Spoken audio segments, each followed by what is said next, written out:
Well, good afternoon, everyone. My name is Richard Del Rio. I am the Provost Postdoctoral Fellow here at Florida State University, at least one of them. I shouldn't say the, I'm one of the Provost Postdoctoral Fellows at the Florida State University. And I am very happy to introduce Dr. Toussaint Losier. I first kind of followed his work way back when he was doing research on the Afro Patrolmen's League in the city of Chicago. And one thing that kind of stands out about Dr. Losier's work is that he really tries to capture the historical experience and the complexities of African American life by kind of pulling out the stories of people that we tend to miss. You know, we know a great deal about, especially during the time period that he's writing in the mid to late 20th century. We know a great deal about the different activist organizations, the political lobbyist groups. But in this instance, you know, Dr. Losier is bringing a really fascinating aspect of the African American story, and that is of the people wrapped up in this criminal justice system, both in terms of the work of enforcing the law and the people who are captured in it in punishment. His methodologies incorporate oral history, and I'm very happy and very excited to see what he's going to present to us today. With that said, I give you Professor Dr. Toussaint Losier of the University of Amherst, W.E.B. Du Bois Department of African American Studies. Cool. Thank you very much for that introduction, Dr. Del Rio. Very well put. And just want to thank everyone who helped make this event possible. So I'm gonna give a talk, which is why you all came here, about really touches on some of my research. And my research, Dr. Del Rio suggested, really focuses on the emergence of mass incarceration as a sort of post-war phenomenon in the United States. And much of my research really focuses on the intersection between criminal justice policy and social movement politics. Much of it is grounded in Chicago.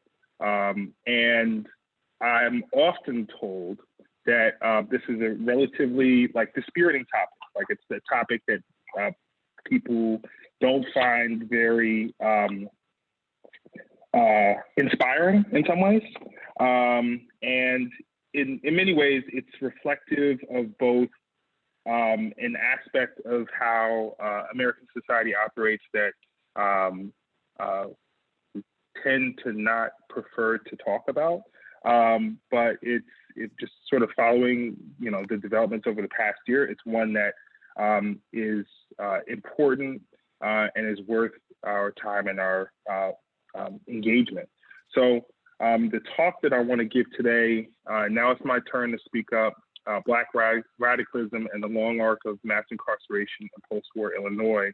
I'm going to do my best to both fulfill that wonderful introduction that Dr. Del Rio offered in terms of highlighting some of the kind of life experiences of individuals enmeshed in some of the history that I'm fortunate enough to spend time researching, but also provide at least some sense of how the United States, which has, as I'm sure some of you on this Zoom call know, the world's largest prison population, a sense of not only how that came to be, and hopefully we'll have some time during question and answer to talk about whether or not the proposition I'm putting forward in terms of the development of mass incarceration is compelling or not, but also what individuals and organizations, particularly those involving some of the same people enmeshed and caught up within the system, how they find ways to try and change it. So I'm really looking forward to the opportunity to dialogue with you all, and hopefully I know most of you all are based in Florida. Obviously, the dynamics there are slightly different from those that we find in Illinois, but hopefully this will still serve as a basis for some rich conversation. Cool. So with that, I'll get started. Just after daybreak on November 2nd, 1983, a dozen Chicago police officers, most of them plainclothes detectives of the Area 2 Violent Crimes Unit, forced their way into an apartment on the city's south side. In less than a minute, the all-white squad located and seized the target of their search, 32-year-old Daryl Cannon, a high-ranking member of the El Rucan street gang. As his wife Carla and son Russell looked on in fear, the officers threw him to the floor, handcuffing him. He would later recount that one detective told him that if it had not been for his wife and son in the room, officers would have killed them themselves and put a gun in his hand that justified their deadly use of force. Far from his first run-in with the police, Cannon had been arrested multiple times, serving time in both juvenile and adult correctional facilities. However, as the deadly threat suggested, this experience would defy all expectations, setting in motion a series of events that would not only send Cannon back to prison as one of the dozens of Black and Latino men tortured under the command of then Lieutenant John Burge, but also galvanize a local tough on crime campaign that would spur the local growth of mass incarceration. That morning, officers had broken into Cannon's home under the pretext of finding evidence that might connect them to the recent killing of a big-time drug dealer. However, when Cannon refused to cooperate, Area 2 detectives threw him in the back of their unmarked police car, loaded a shotgun in the trunk, and headed southeast, presumably to the location where the victim's body had been found. To Cannon's surprise, Burge's detectives drove further than expected to an isolated area past the outskirts of the city. There, they asked him questions about the murder and then proceeded to torture him when he refused to give them the right answers. Quote, "I had been beaten by the police before," he later explained. "Typewriter cover, phone book, the whole works, but I had never in my life experienced what they did." First, they attempted to twist his handcuffed arms and then used a shotgun to carry out a mock execution. 3 times they put what he thought was a loaded gun to his head, and 3 times they pulled the trigger. When he refused to cooperate, detectives held him down across the car's back seat, with one putting a gun to his head while another burned his testicles and in his mouth with an electric cattle prod. Cannon screamed until he was hoarse, eventually breaking down and agreeing to do whatever was asked of him, just to make the pain stop.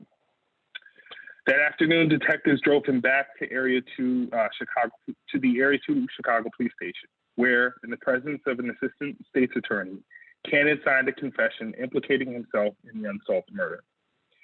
The following year, his lawyer would allege that his confession had been coerced and filed a motion to have it thrown out.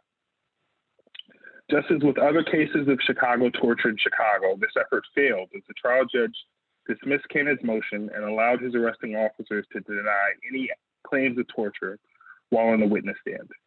Here, Cannon would join over 100 men tortured into admitting crimes that they did not commit by detectives under the supervision of Commander John Burge between 1972 and 1991. Nearly all of them were not only Black and Latino, but also alleged to be affiliated with one of the city's dozens of street gangs. Although a small proportion of the flood of individuals sentenced to prison during this period, these survivors of police torture would make up a sizable portion of those sentenced to death row during this period. And in this instance, Cannon's ordeal would be intertwined with a campaign launched by Chicago's chief prosecutor, opposing the early releases of violent offenders. 6 years prior, Illinois had passed a sweeping reform bill, effectively shifting the state from a parole-based indeterminate sentencing system to a determinate system with no discretionary parole release. Largely a tough on crime measure, the bill did not allow for the awarding of good conduct credit for meritorious service.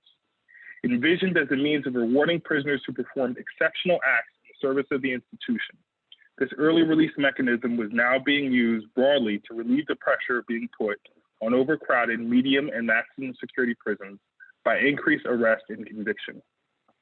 The prosecutor's campaign included first a lawsuit that resulted in the Illinois State Supreme Court's halting of this program, and then a campaign against the Illinois governor's proposal to relieve overcrowding by authorizing a new emergency early release mechanism.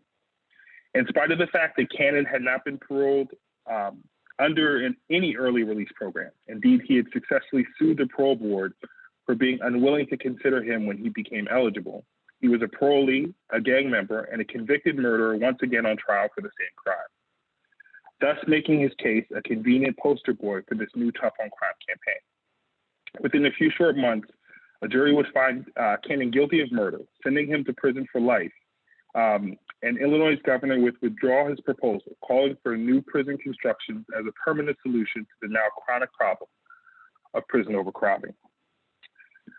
Drawing on the events that surround Cannon's torture, conviction, and imprisonment, this paper contends that rather than simply a product of federal policy and legislation, the emergence of mass incarceration has also been driven by institutional innovation and reforms carried out at the state and local levels. This approach runs contrary to mass incarceration, how mass incarceration is generally understood, namely as a shorthand way of referring to the relative size and scale of U.S. imprisonment. Offering a bird's eye view of the workings of the criminal justice system, mass incarceration is a big picture formulation that is both simple and provocative. It offers a sense of the U.S. prison population size, which at 2.2 million is the largest in the world, and if it were its own city, would be the 5th largest one in the country. Most people are generally familiar with the stark racial inequities of those found behind bars, with African Americans making up just 12% of the U.S. prison population, but more than 1/3 of the federal and state prison populations. Compare this with the European American counterparts, who make up just 64% of U.S. adults, but less than 1/3 of those behind bars. However, upon closer inspection, it is Native Americans who currently face the highest rate of incarceration.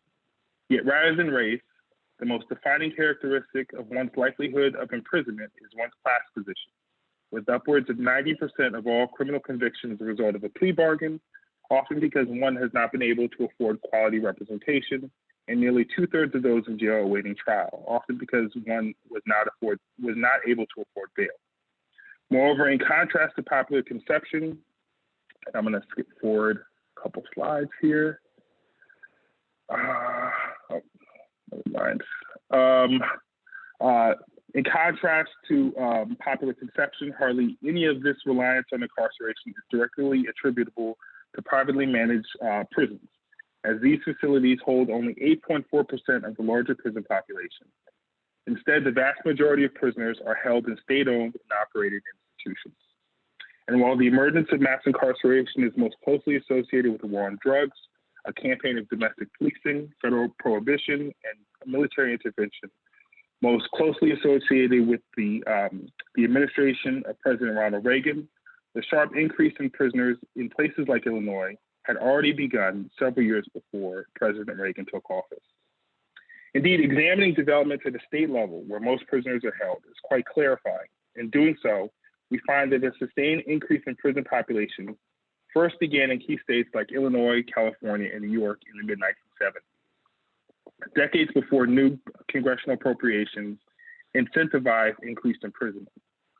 Focusing on developments in these leading states demonstrates how, rather than a sharp punitive turn, mass incarceration arose out of a series of reforms or institutional changes that targeted each stage of the criminal justice system, from arrest and prosecution to sentencing and imprisonment.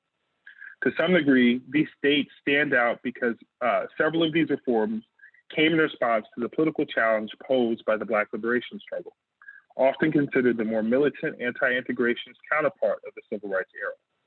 Understanding the role of these reforms in making mass incarceration possible is key. Normally, mass incarceration is represented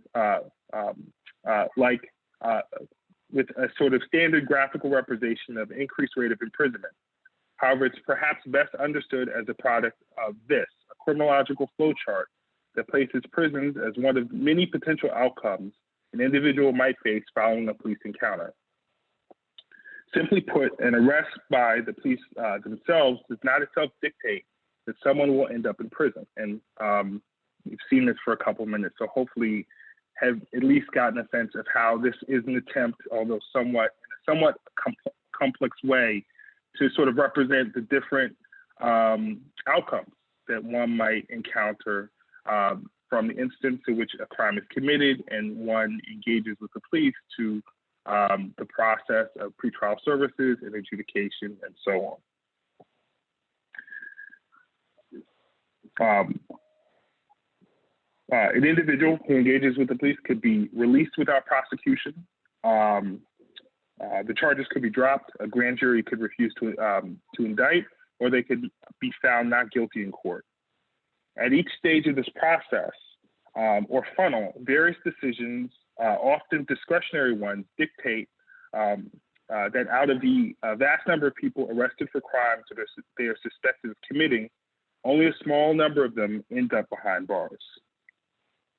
And here's another example, right? Out of 1,000 serious crimes and really about 100 people arrested, only about 20 adults are incarcerated in terms of the broader scale of our criminal justice system. Here, the Daryl Cannon story is both instructive and unique. The Chicago police detectives who tortured him did so not to elicit information or to punish him for his alleged antisocial behavior, but to coerce a confession that would ensure his conviction, essentially shielding him from many of the decision points that could have led to a different outcome. What mattered was not his guilt or innocence, but that he be taken off the street and placed behind bars. Far from a simple street thug, Cannon, like many others, had been impacted by the civil rights and Black power struggles that I mentioned earlier. As a teenage member of the Black Keystone Rangers, Cannon had met Black Panther leader Fred Hampton, and like many others, considered himself both a political activist and a veritable outlaw. Over the next several decades, changes in policing, criminal adjudication, and imprisonment would leave him entangled in the emergence of mass incarceration. And while confession helped to ensure this for him, it effectively foreshadowed today's prevalence of guilty pleas, which, although not coerced, are often proffered in the shadow of a long prison sentence. Yet far from just a sign of things to come, Cannon's story calls attention to the institutional changes in policing, adjudication, and imprisonment that made mass incarceration possible, and a resurgence of social movement activity, often led by those who have come to know this system firsthand, that has sought to dismantle it over the past several years. From the outset, Cannon's life experience speaks to key changes in policing.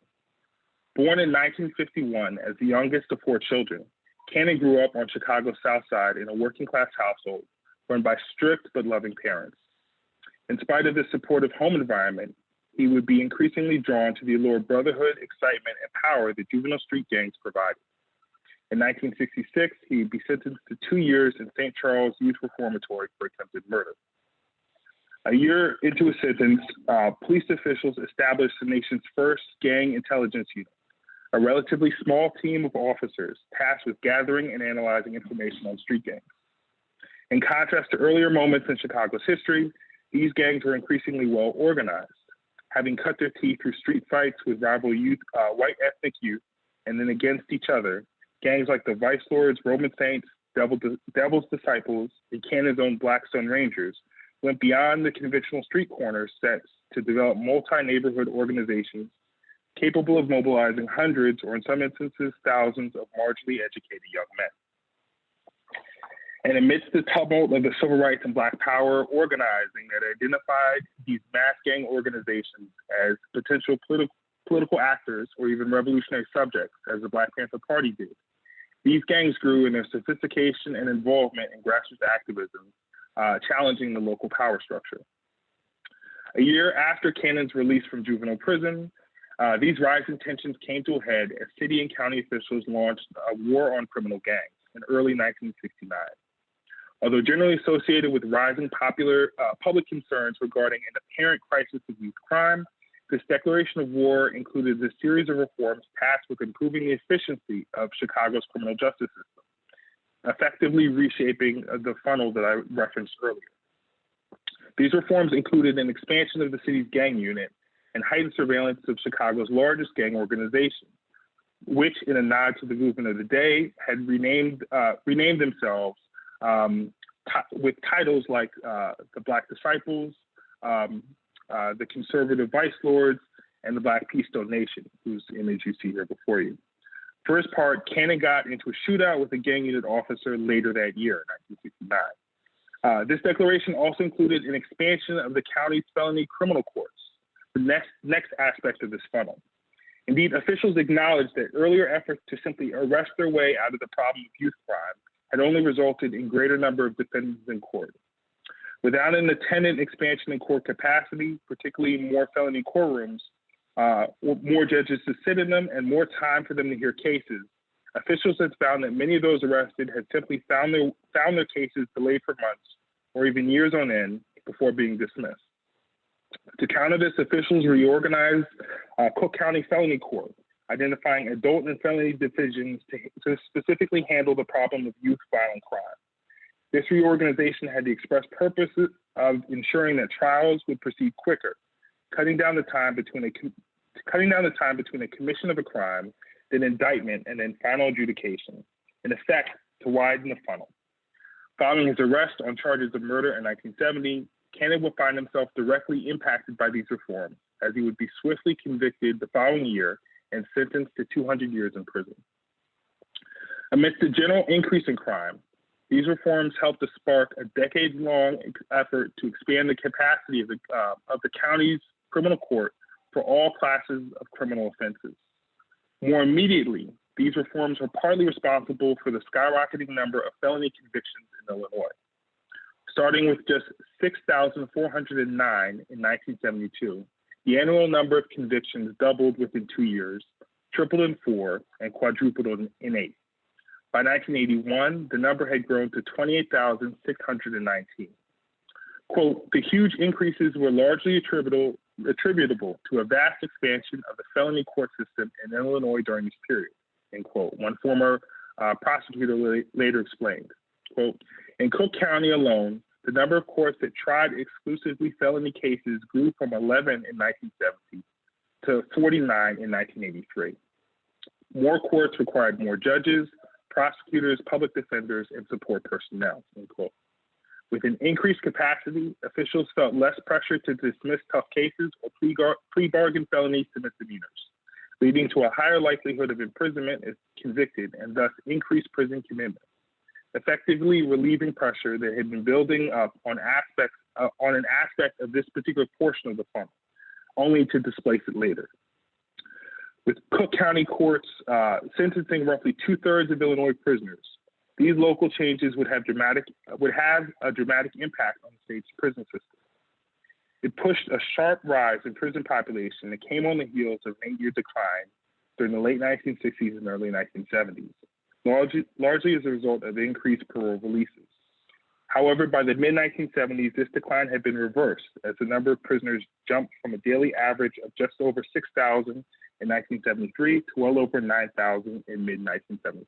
And if I can skip back, you can get a little bit of a sense of the decline that the number of prisoners in Illinois had been on during the course of the mid-1970s. This graph starts in 1978, but it's really at that period that the state's prison numbers start to go on, an increase for a sustained period of time.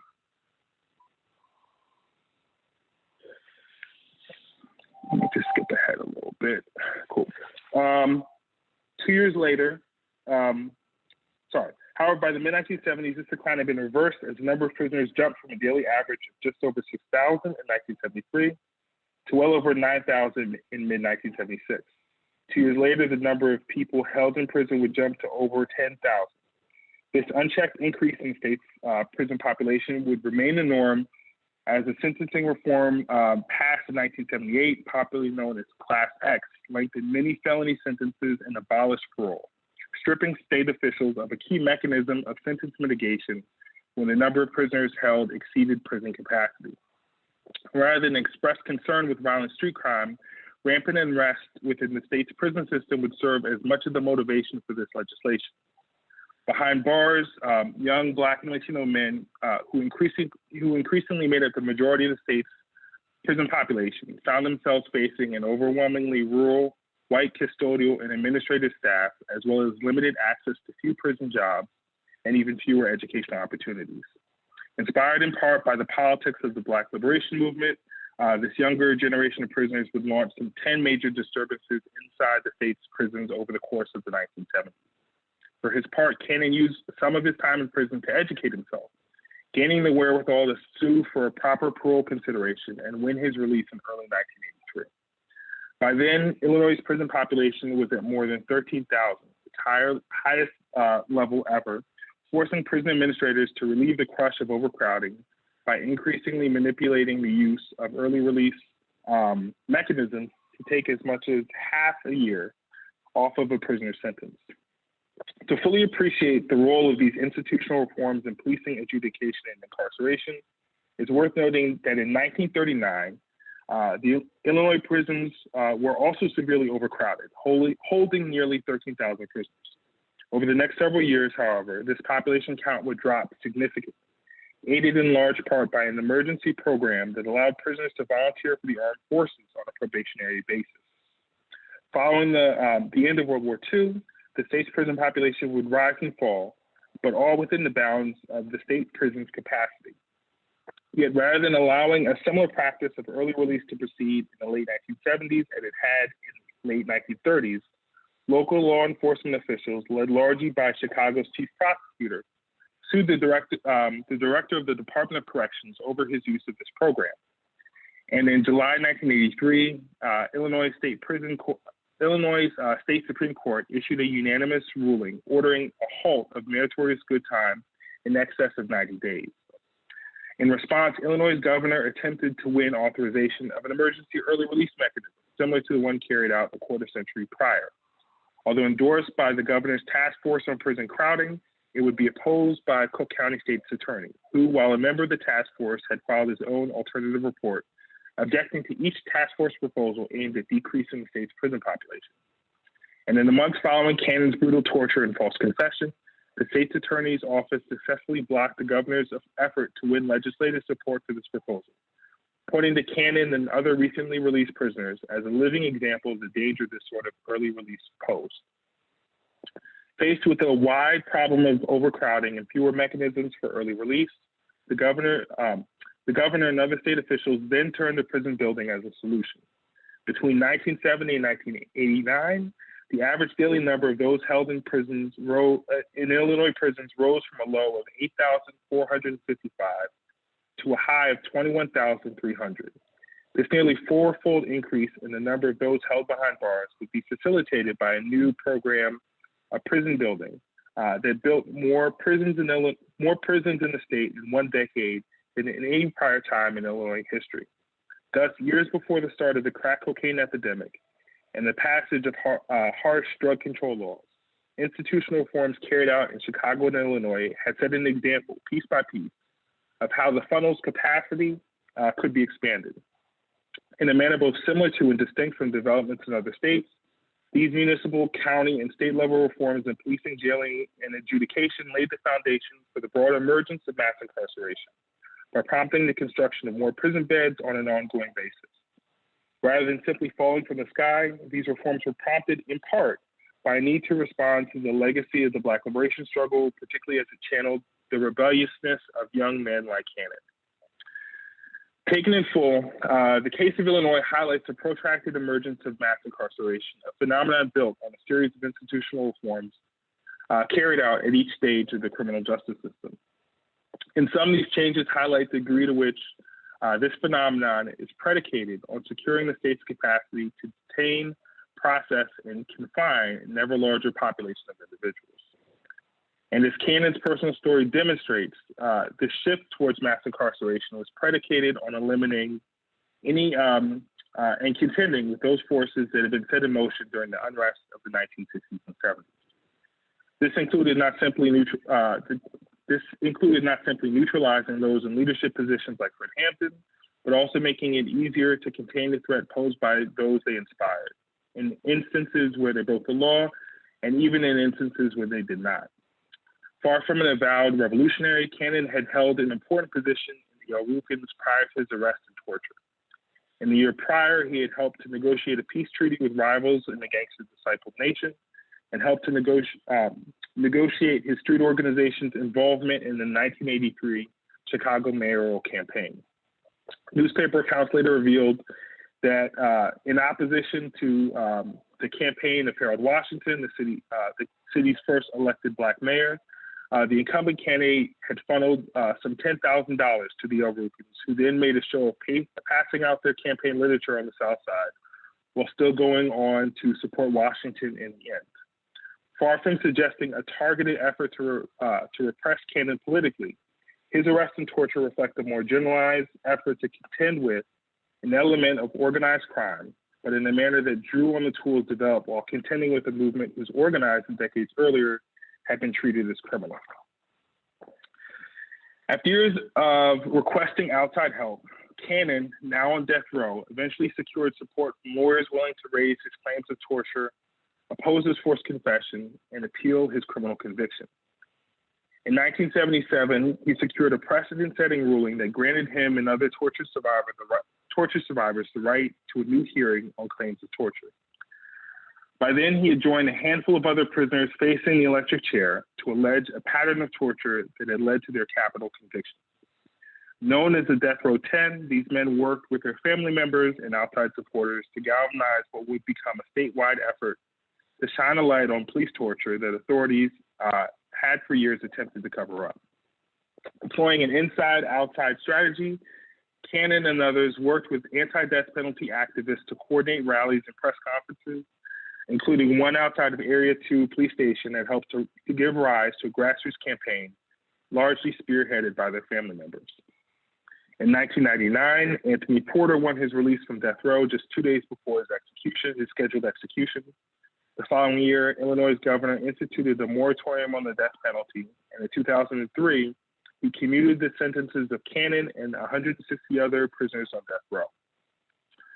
When correctional officials assigned him to the state's first supermaximum security prison unit at Tams Correctional Center in retaliation, Cannon joined efforts to win its closure, raising awareness about its use of long-term solitary confinement. By 2007, he and other torture survivors had won their release from prison, and 3 years later, John Burge's conviction on federal perjury charges. And in 2013, a coalition of groups had secured the closure of Tams Prison, and 2 years later was part of a citywide campaign to secure an apology and reparation settlement from the city of Chicago. And I just want to give us a short opportunity to hear from Cannon himself, talking about these campaign efforts that he was involved in once released from prison. I am a torture survivor. It started November 2nd, 1983, about 6:30 in the morning. A group of all-white detectives, not police officers, but detectives, invaded my apartment. These were a special unit led by John Burge. That day was a very vicious day for me. They tortured me until I was willing to say my mother committed a crime, if they wanted me to, because John Burge and his crew knew exactly how to break the human body down. I was convicted of a murder where there was no witnesses, no evidence, no anything, nothing but a forced confession. And through the years, the judicial system did not help me, but now 24 years has elapsed during all that time there. And the detectives involved in my case continued to have their freedom, continued to move about, but yet it's still evidence started to mount more and more that these particular detectives were in fact involved in police torture. And as a result of that, has led us to where we are today. You know, I'm a free man. It's torturous anytime I have to talk about this here, but it would be more torturous if I didn't, because I'm blessed. I had a team of lawyers who did in fact believe in me.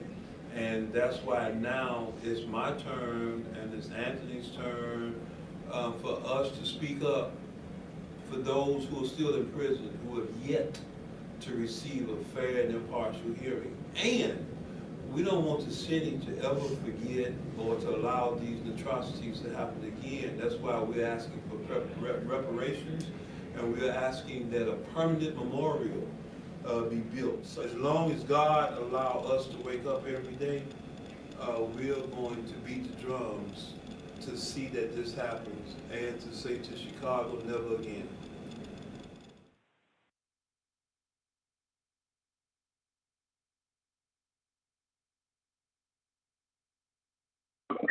So as Cannon alluded, the reparation campaign that he was a part of was involved in not simply trying to secure compensation for those who were survivors of the police torture carried out under John Burge, but also to ensure that this particular aspect of Chicago history would become public knowledge. And this included ensuring that the story of police torture would become part of the Chicago public school curriculum, and also providing funds for the establishment of a public memorial that would help to recognize this particular aspect of the city's history.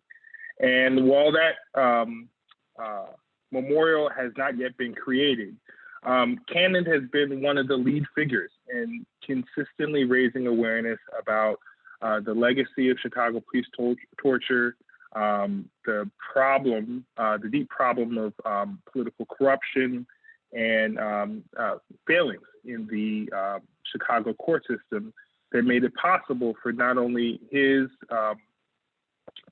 coerced confession to be used to send him to death row, but that that his case was sort of one example of a host of coerced confessions that have left Chicago largely known as, kind of one news report put it, the false confession capital of America.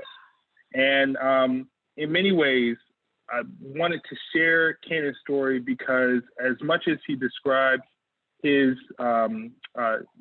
described this process of this detailing what he went through as a torturous process, he has been one of the most active of those men now identified as torture survivors in consistently and publicly talking about what he went through and finding ways to make his personal testimony part of ongoing efforts to push for a different set of reforms to the Chicago criminal justice system. And these reforms have gone from efforts to abolish the death penalty in Illinois to the closure of Tam's Correctional Center, which was a super maximum security prison, to reforms to the Chicago Police Department, beginning with the firing of John Burge, his conviction on charges of perjury, and more recent efforts to ensure some measure of civilian oversight over the police department's operation. And most recently, Chicago was a key aspect of organizing the passage of the Illinois Breathe Act, which was one of the first criminal justice reforms inspired by the latest round of Black Lives Matter movement protests. And the Breathe Act, the Illinois Breathe Act, was an omnibus bill that carried forward a host of different reforms to different aspects of that funnel, not just in terms of questions of policing, but particularly in terms of reform to cash bail, as well as sentencing and policy regarding prison conditions.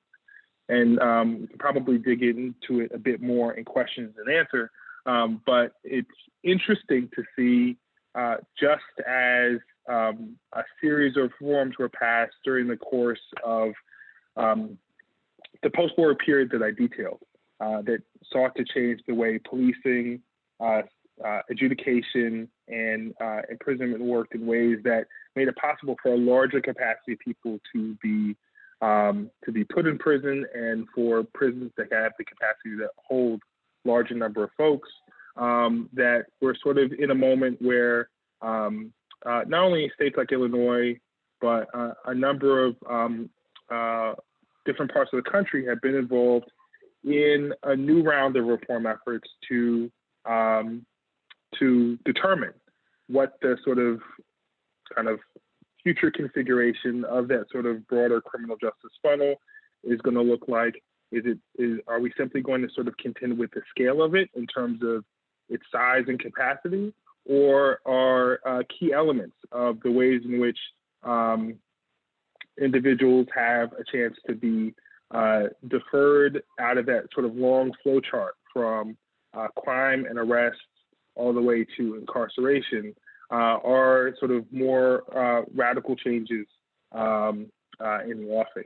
That, remains to be seen, but it's kind of my interest as a historian in terms of kind of looking at some of the context in which we find ourselves in, and seeing how that context our present context is rooted in a variety of different histories, and at least sharing the story of Dale Cannon, who's been a key player in voluntarily, and in some instances involuntarily, in some of the reforms that have taken place over the past 40 years in Chicago. So I'll leave it there, and look forward to any questions, concerns that you all have, and hopefully a relatively robust discussion. Thank you. Okay. Thank you very much, Dr. Losier, for that talk. If it's all right with everyone, I'm going to exercise chair's privilege by asking the first question. And my goal for this question will be to kind of brew up the context a little bit and give people grist for their mill in terms of coming up with their own questions to ask. So this presentation, in my view, has done a really great job of highlighting a shift in the incarceration complex of the state of Illinois. And what I'd like to do is get a little more context of what helped build what helped contribute to this moment. I mean, this is a very interesting moment of time, both in the state of Illinois and African American history more specifically. We have in 1978 the Pontiac prison riots. We have Black community reaching a ascendancy in political power at the municipal level in the city of Chicago. So during this time of prison growth, you see the city's first Black mayor and other Black positions within the state government, and you also see the voices of the community itself, both in terms of activists like Fred Hampton before he was assassinated, but also in terms of their resistance to the mischaracterization of the African American community, but also at the same time critical of the African American community in terms of crime. So if you could just elaborate a little bit about the kind of complexity that's kind of swarming around this statistical shift, this change in state capacity. I think that would be really great in helping us come up with more questions. Yeah, so thank you for that question. I hesitated for a moment because I was like, I don't know how much time I have to respond to this, because this does sound like one of those questions that would tackle in my urban history class. But I think that there's, should I rephrase? I think no. What I do want to say is, all jokes aside, I think it's a very important question, because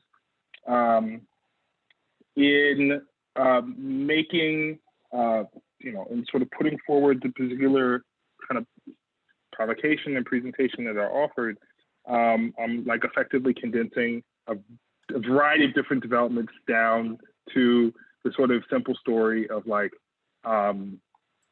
Cannon's experience and the way in which it was both reflective of some developments in terms of street politics and activist movements, as well as the sort of various different manifestations of a kind of like tough on crime criminal justice policy. And I think the sort of big picture changes that you're gesturing towards are important and obviously sort of kind of glossed over in what I offered. The demographic changes, so we're talking about the sizable impact that the second Great Migration of African Americans from the South to the North, Midwest, and the West Coast had in terms of reshaping the demographics of cities like Chicago. And it's really by the late 1960s, but kind of already in the offing a decade earlier, that African Americans make up like a sizable plurality of the city of Chicago. And that really demographic shift in terms of the increase of the city's Black population, as well as the outmigration of a fair amount of its white population to sort of the surrounding suburbs, would subsequently see changes like many other urban areas during this period of time in terms of the political landscape, including the election of Black aldermen and subsequent to that, Harold Washington's failed mayoral campaign in 1977 and his successful one in 1983. And it's that moment that's sort of seen as the kind of like, like full blooming of kind of Black political power in the city. But for many of those who were sort of around during this period of time, for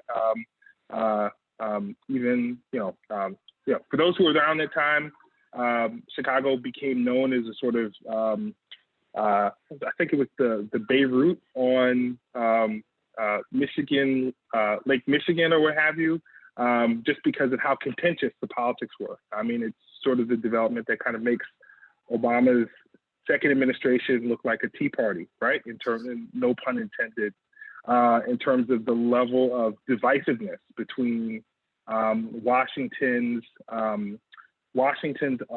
like attempts to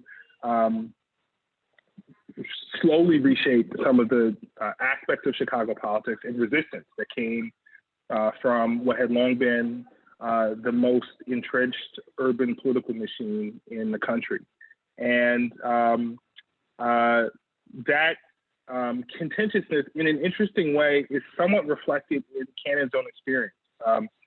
This really is more so demonstrated in other cases of police torture, but it's worth noting that Cannon's own individual experience took place during Washington's administration, and in some ways reflects not only the autonomy of, or the lack of control, let's put it that way, that Washington was able, or in some instances willing to like fully exercise over the police department, but also the way in which the department itself or key like forces within it sort of sought to resist some of what Washington was seeking to kind of, what his election kind of represented.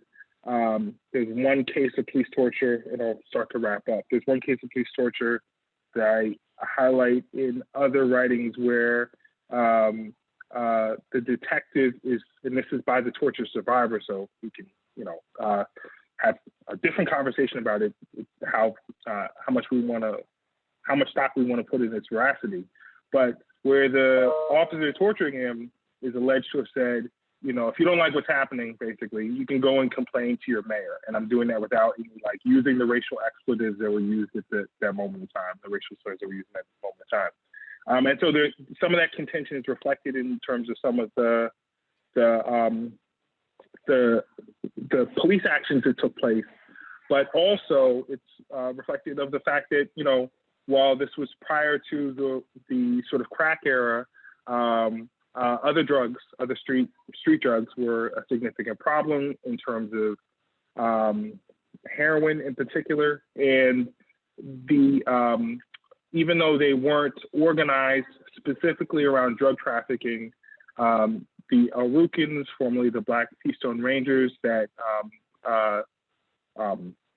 Cannon was a high-ranking member of, were involved in other criminal activity and had sort of a gesture, tried to sort of make gestures or made gestures towards involvement in politics and legitimate community concerns and a sense of local self-determination, but also we're still very much involved in different criminal rackets.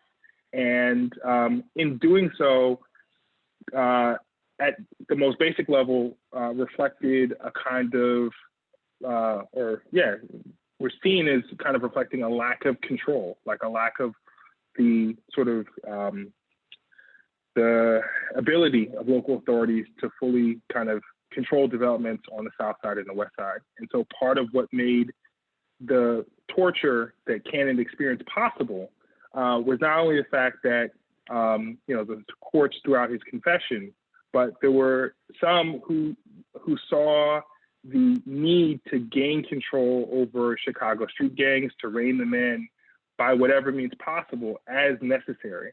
And so there's, that's sort of one element of the variety of different developments that kind of undergird this particular example of Cannon's dealing with an incredibly traumatic experience, but also the way in which, rather than him being a sort of, ideally kind of like sympathetic kind of Rosa Parks figure, he was somebody who, by his own admission, was involved in crime, right? And had a number of past dealings with the law. And I think that is interesting, not because it sort of, what it says about like society as a whole, but the fact that despite those circumstances, this is somebody who decades later is involved in a series of really kind of path-breaking grassroots reform efforts, from the anti-death penalty campaign of the 1990s, and then subsequent to that, efforts to call attention to this sort of kind of pattern of police torture that took place as sort of an open secret in Chicago, and then efforts to win some degree of compensation and reparation for torture survivors, and sort of make this an aspect of the city's history that would be publicly acknowledged. So I've tried to cover some of your question. Hopefully we can touch on other aspects as we go forward. No, it's food for thought. And now I'm going to call on the first hand I saw was Joe Gabriel. So Joe, if you want to go ahead and jump in. Okay, so Dr. Losier, thank you very much for that really stimulating talk. So I read about pharmaceuticals and drug control sort of in the early 20th century, like Richard or like Dr. Del Rio. And we're both sort of involved in a lot of conversations about criminalization.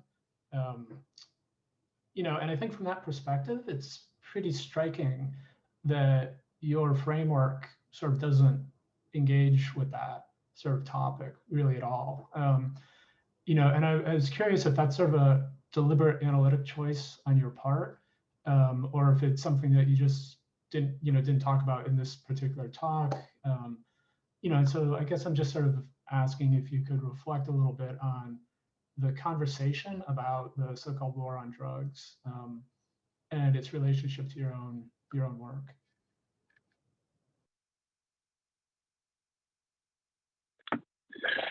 Yeah, so first of all, thank you for the question, and I think that's a very insightful one to pose, in part because I think one of the first questions that I started to wrestle with as I began to chart out like my own sort of kind of scholarly approach, which this project is sort of like a small part of, but like maybe kind of somewhat tangential, is sort of like how to think about the kind of emergence of mass incarceration in a way that doesn't simply kind of build on what we already know about the war on drugs. In part because I think when I really started out kind of asking these questions, much of the scholarship focused squarely on the war on drugs and the kind of Reagan-era war on drugs as the kind of sole explanatory for much of what we would today understand as like mass incarceration or the prison industrial complex and what have you. And I was interested in that, but also interested in trying to, one, look at the problem of mass incarceration and the sort of like criminal justice system at a local level, because that's what I sort of found to be most compelling about a lot of this sort of new scholarship, is that it sort of focused at not only at the local level, but it spoke to the way in which, you know, in contrast to other countries, the question of criminal justice is very much a local, it's a question of local institutions, right? Rather than sort of simply like a federal system. And I was interested as well in the fact that, you know, when you look at the statistics, most people in prison are in state prison are not in prison for drug crimes. And while nonviolent offenses are important, that they don't give us a kind of full scope of the kind of reality of the situation. And with kind of my interest in social movement politics, I was very interested in the sort of relationship between the prison organizing of the 1960s and 70s and what seemed somewhat counterintuitive to me, that sort of in the wake of the kind of Attica Rebellion type developments that you actually get an increase in prisons rather than a shift away from putting more people in prison and potentially having more sort of Attica type rebellions. And so a lot of what my my research has sort of tried to do is kind of, rather than sort of looking squarely at the question or the sort of problems created by criminalization, and I'm very much inspired by the work of like Doris Marie Provin and her research on the war on drugs and the sort of long history of it. You know, trying to look in and around the ways in which the sort of buildup of the prison system in places like Illinois that I sort of touched on in this project are, in some instances, dealing with people who are involved in crime, right? You know, it's not simply, and Cannon is an odd example, but there's some people who are involved in crime. There's some people who are innocent, but it's the question is not simply one from the perspective of what I'm offering of criminalization as much as it's a question of how, I guess in this particular presentation, how the mechanisms of the criminal justice system have been modified in such a way to lean more squarely on the question of, all right, if an offense has been committed or is alleged to be committed or has been found to be committed, what are the series of decisions, what are the kind of institutional arrangement that make incarceration and imprisonment the outcome of that finding. And so it's tried to sort of take a slightly different perspective and to do so in a way that hopefully complements scholarship that says, look, what we might presume to be sort of a fact in terms of the necessity of criminalizing certain, you know, let's take drugs, for example, right? That shouldn't necessarily be a given because it hasn't necessarily been the case for long periods of time, but also to approach other aspects of the criminal justice system and the sort of kind of what we would assume to take as givens about them as well too, and to suggest that that in ways that are different but not wholly distinct, that those are also determinations that have been made in terms of, like, say, the length of sentences or decisions around parole and what have you, and that those kind of legislative and policy decisions have been in part responsible for the emergence of mass incarceration.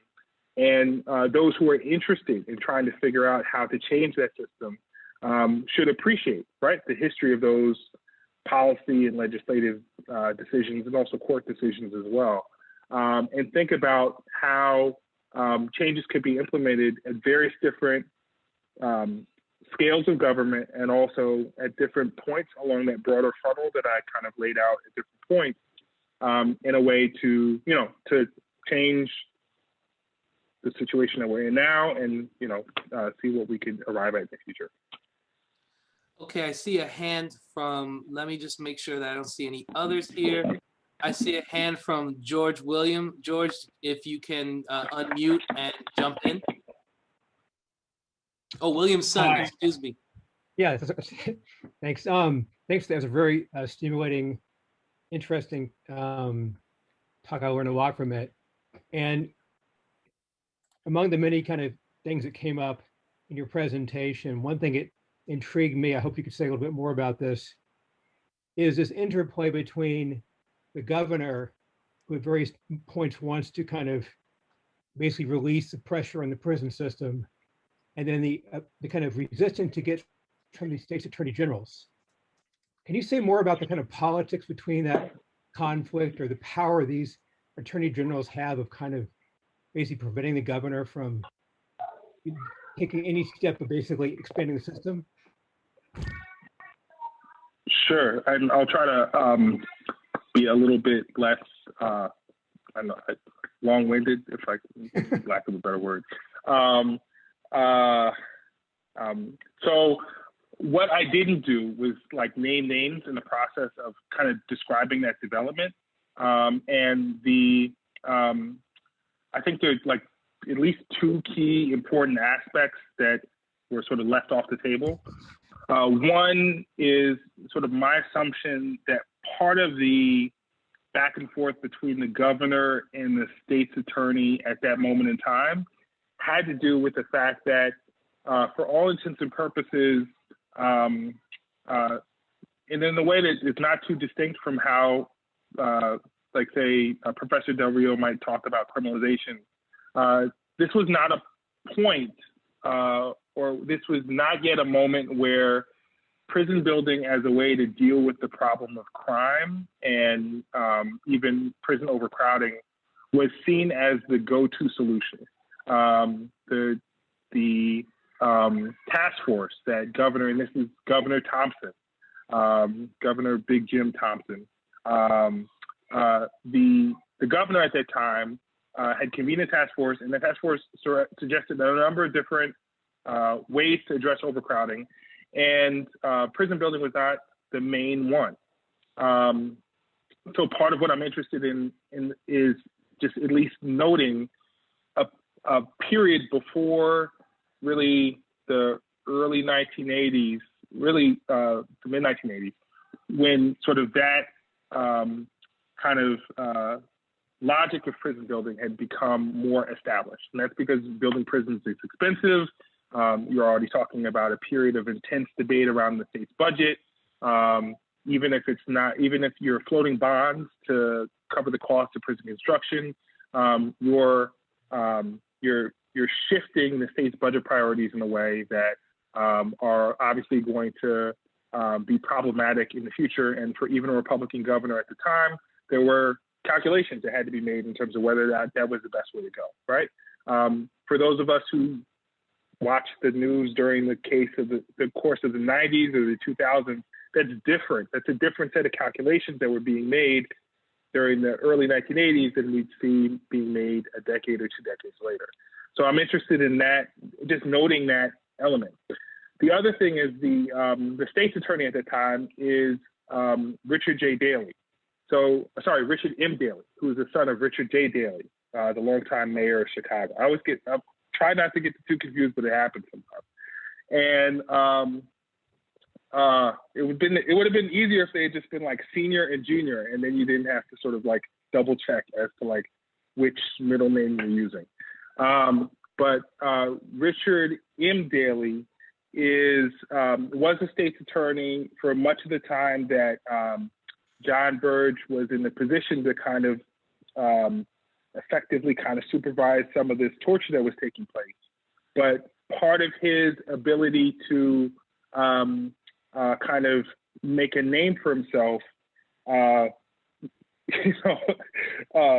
overlooking the fact that he already had a name that was pretty recognizable, had to do with the fact that he really fashioned himself as this tough on crime state's attorney.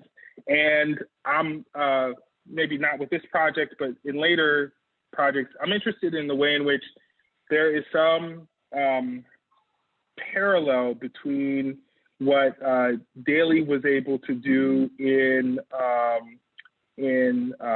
Chicago, and I grew up in Philadelphia.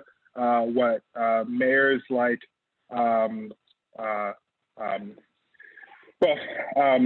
officials like Arlen Specter, and then subsequent mayors who were also state's attorney were able to do by helping to craft a particular image of themselves as sort of tough on crime, and then use that as a way not simply to be,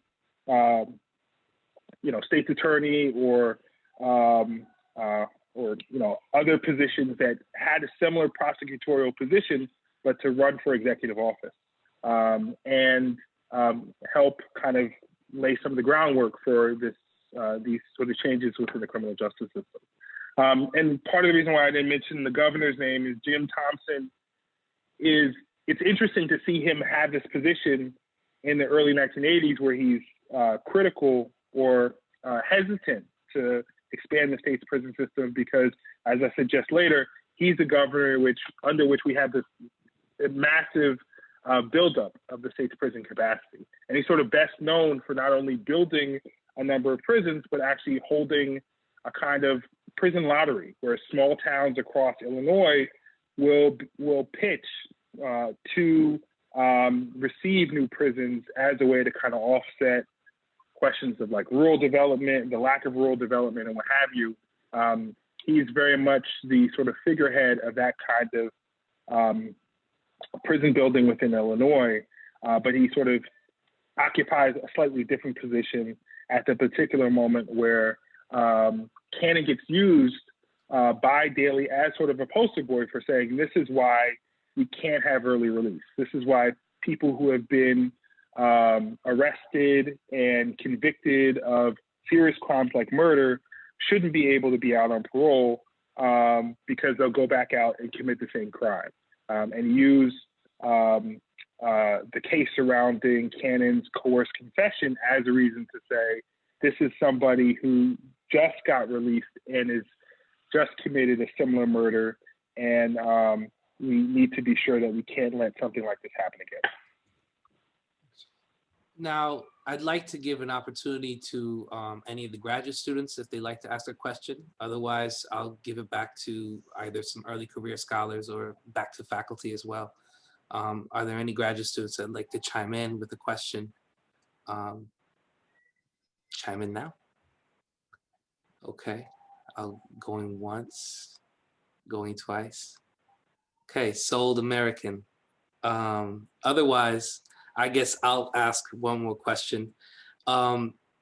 This issue of going full steam ahead or having a reluctance to build up the state's prison capacity. I have two questions about that. The first is, do we see anything regarding hindsight from state actors in the sense of saying, "Ooh, this was a mistake," or "Ooh, this was the right move." And in addition to that, outside of the state, the communities that were being targeted, at what point did they start noticing this shift? You know, because sometimes it takes a moment to see the full feedback or kind of the ramifications of a policy when it affects a community. What was the response? How was this change in carceral policy viewed, both in terms of hindsight from the people who are implementing it, and also in terms of the people who were, in a sense, being targeted by it? What kind of response did they give? Yeah, it's another good question. I've definitely, well, let me just say this. I don't know, there's probably some very wise saying of like how much sort of history makes fools of us. And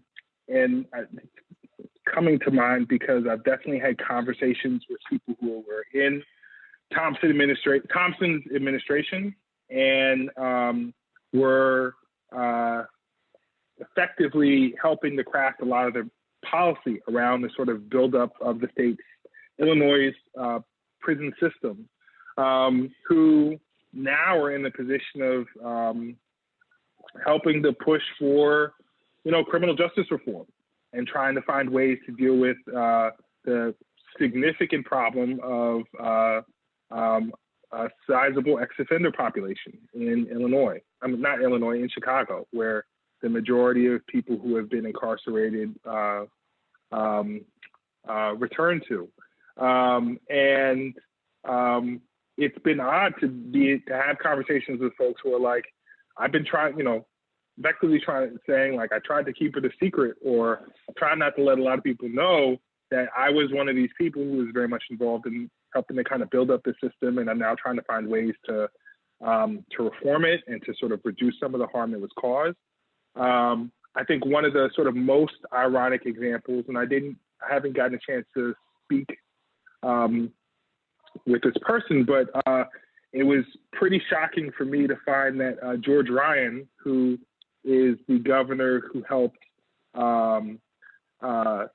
clear death row in Illinois and commute the sentences of, over 160 people who were on death row, really in recognition of how much of breakdown and sort of like, the criminal justice system and really the deep questions around the innocence of those who are on death row, that Ryan had actually been a state representative back in 1976 and 77 when the state legislature was debating whether or not to reinstitute the death penalty, and actually had been one of the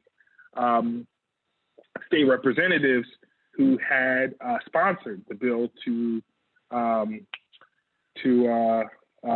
reinstitute the death penalty. So that dynamic of sort of being on one side of an issue at a kind of an earlier moment in time, and then sort of being on the other side of it later on, is obviously not a new phenomenon, but is particularly striking in terms of this example.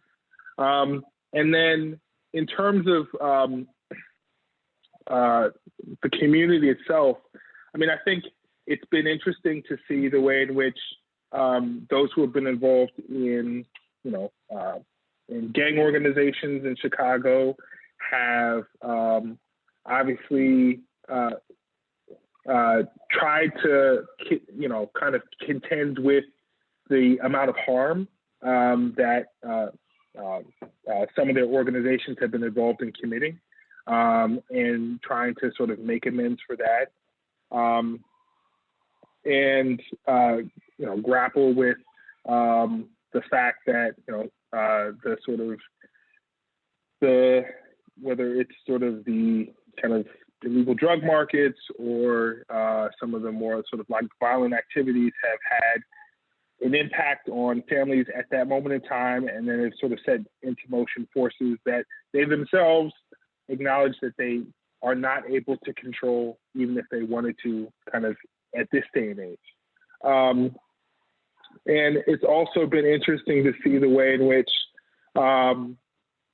some elected officials who were involved in, from say the Black community in Chicago, who were involved in supporting some of this, some of the sort of legislative and policy changes, during the course of the 70s and 80s, have had second thoughts. That's really been a dynamic that's been much more prevalent, from my perspective, in other parts of the country.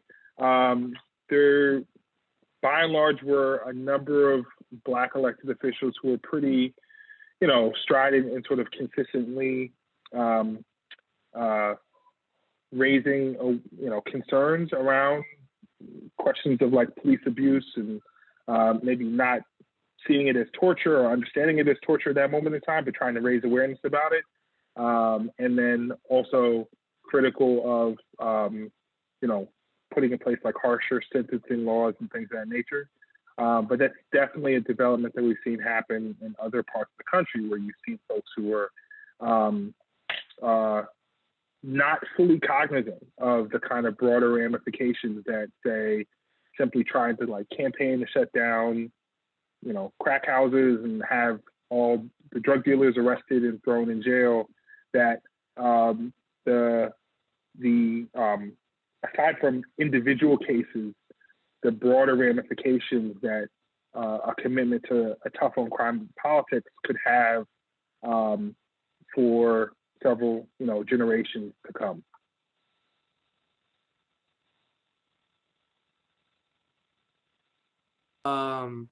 We have one more question from Paul Renfro. Paul, come and jump in. Great, yeah, Dr. Losier, thank you so much for such a wonderful talk. Your work really reminds me of work by Heather Schoenfeld, the political scientist who has focused on Florida and its kind of growing carceral capacity is the term that she uses. So she understands kind of Florida, mass incarceration in Florida as kind of a consequence of what she calls penal modernization, basically this collision of both kind of a liberal project of law and order and a conservative project of law and order. And I guess my question is, to what extent do developments in Illinois kind of mirror those? You talk a lot about kind of tough on crime logics and tough on crime rhetorics, but is there also this kind of liberal modernizing impulse that that kind of drives a lot of the developments that you discuss? Yeah, no, thank you for the question. And it's a without using Schoenfeld's terminology, it's a question that I touch on slightly in some of my other research, especially in noting how it's parts of the country, particularly the Sun Belt, so you have places like Florida that are sort of representative of it, that during the course of the 80s and 90s, like lead the way in terms of the buildup of the prison system, the scale of carceral capacity, right? And a lot of that has to do with an effort that's not simply about a kind of tough on crime politics, but that's also about trying to create a more modern penal system, oftentimes under some degree of like court mandate or sort of under some element of court supervision. So in referring to this, I focus a bit on some of the federal court cases that, find that you have individual prisons, sometimes prison practices, but in the case of places like Alabama, like entire prison systems, or I think Alabama and Arkansas, entire prison systems that are seen as, like Eighth Amendment violations. And so part of the motivation for prison construction is to sort of align with, to modernize in a sense and align with these court decisions and to create sort of more constitutionally sound facilities. That's not quite a dynamic that I find in the case of Illinois.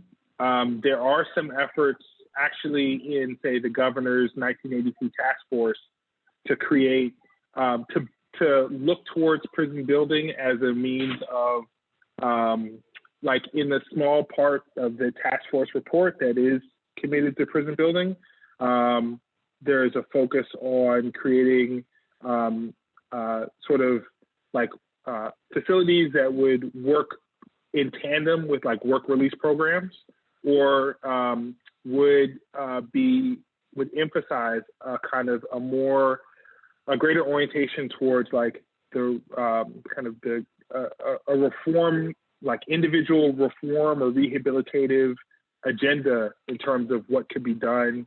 But the irony is that Illinois had a very old set of prison buildings.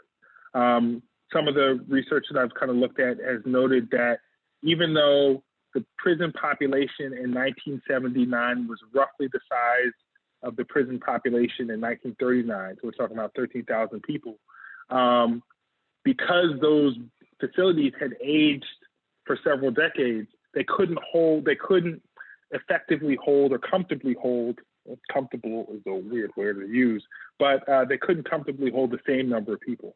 And so we're talking about double, triple selling of individuals in an instance where that hadn't been practiced in the late 1930s.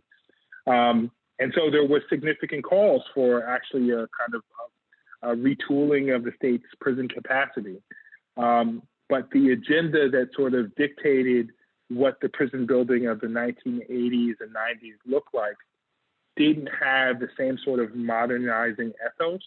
And to some degree, and in a manner that I'm still sort of teasing out, some of those liberal agendas that might have been reflected in the case of Florida and other states were not articulated in the same way, in that they were one, either connected to what was seen as sort of a more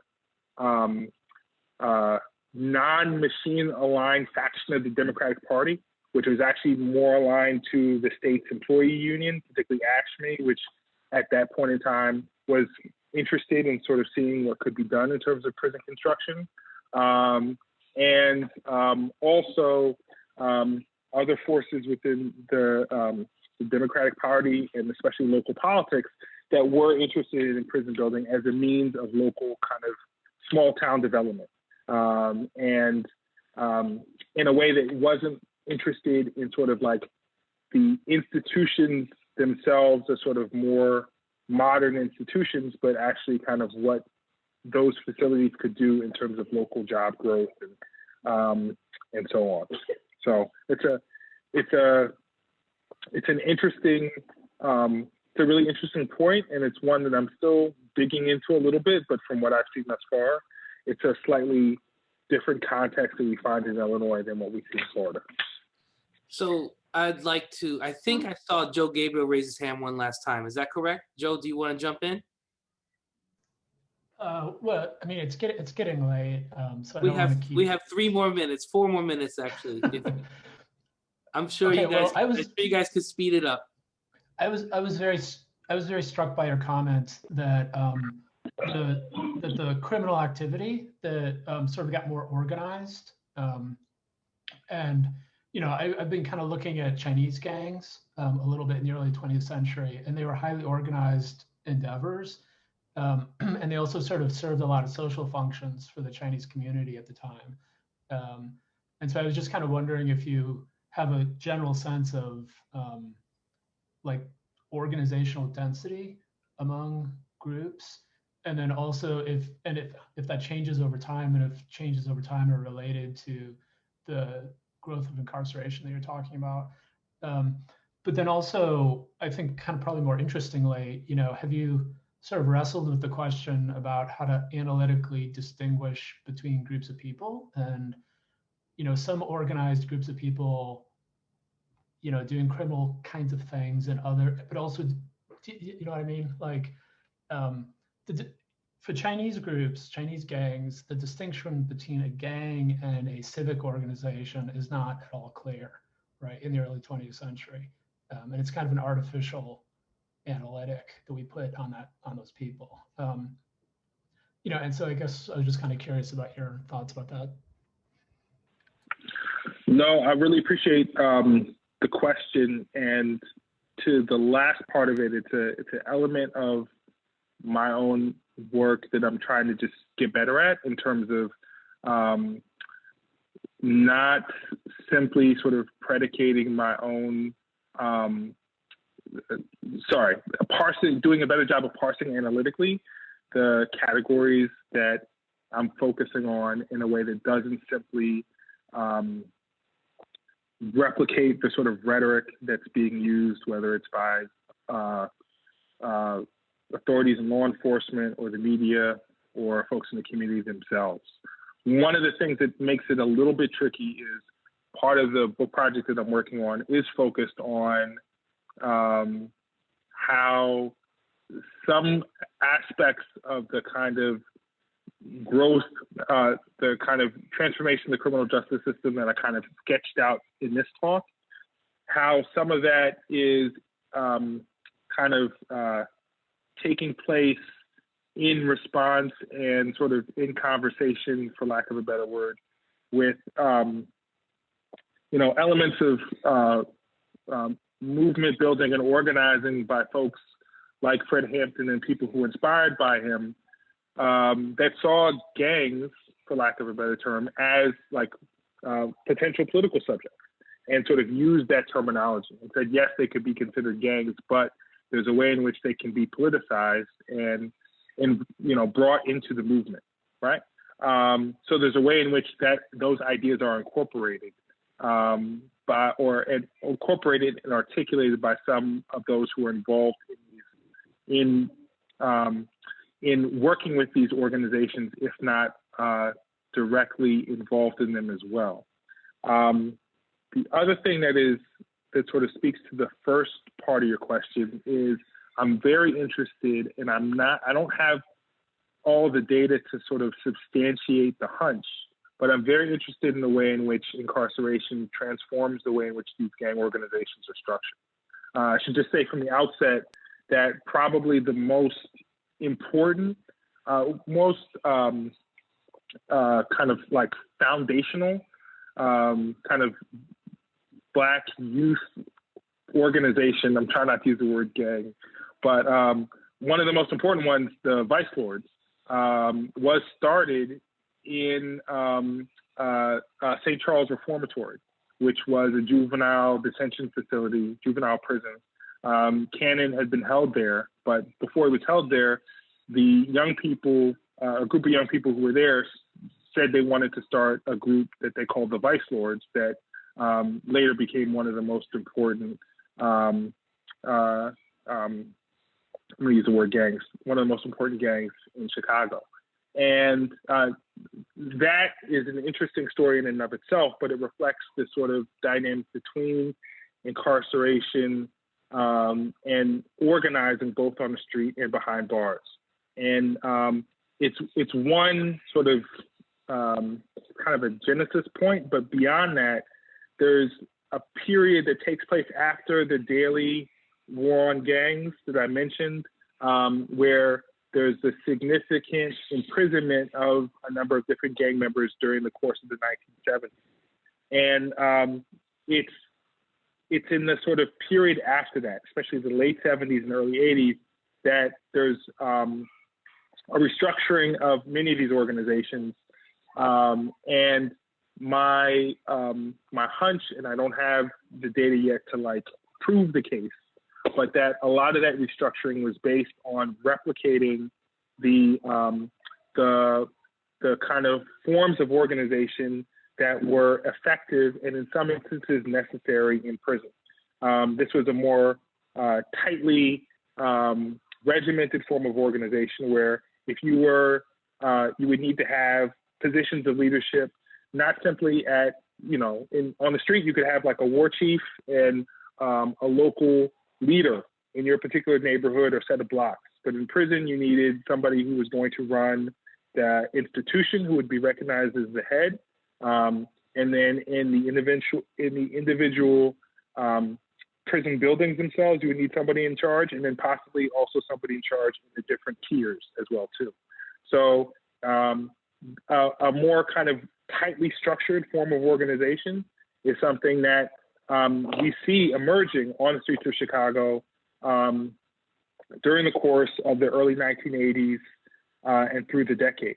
And one odd manifestation of that is the Alukins, which was an incredibly like tightly regimented group, was not a mass organization, but had a number of very, and this is the group that Cannon was involved in, had a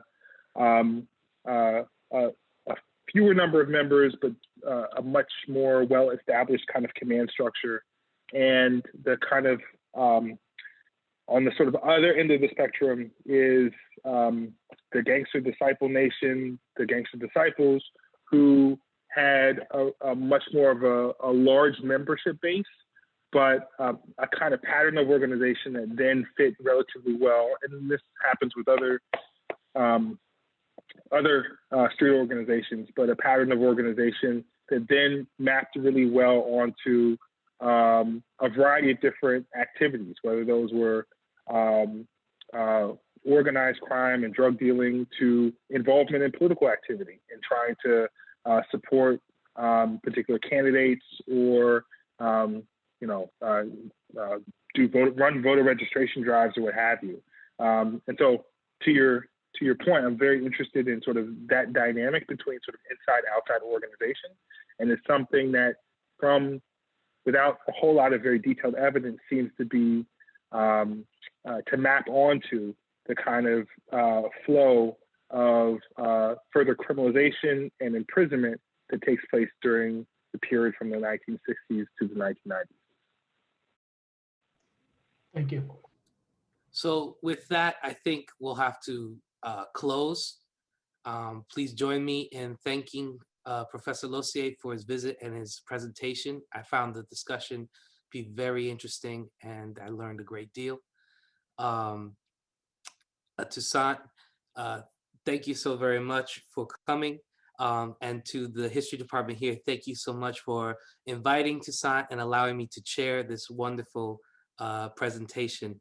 I am very grateful for it.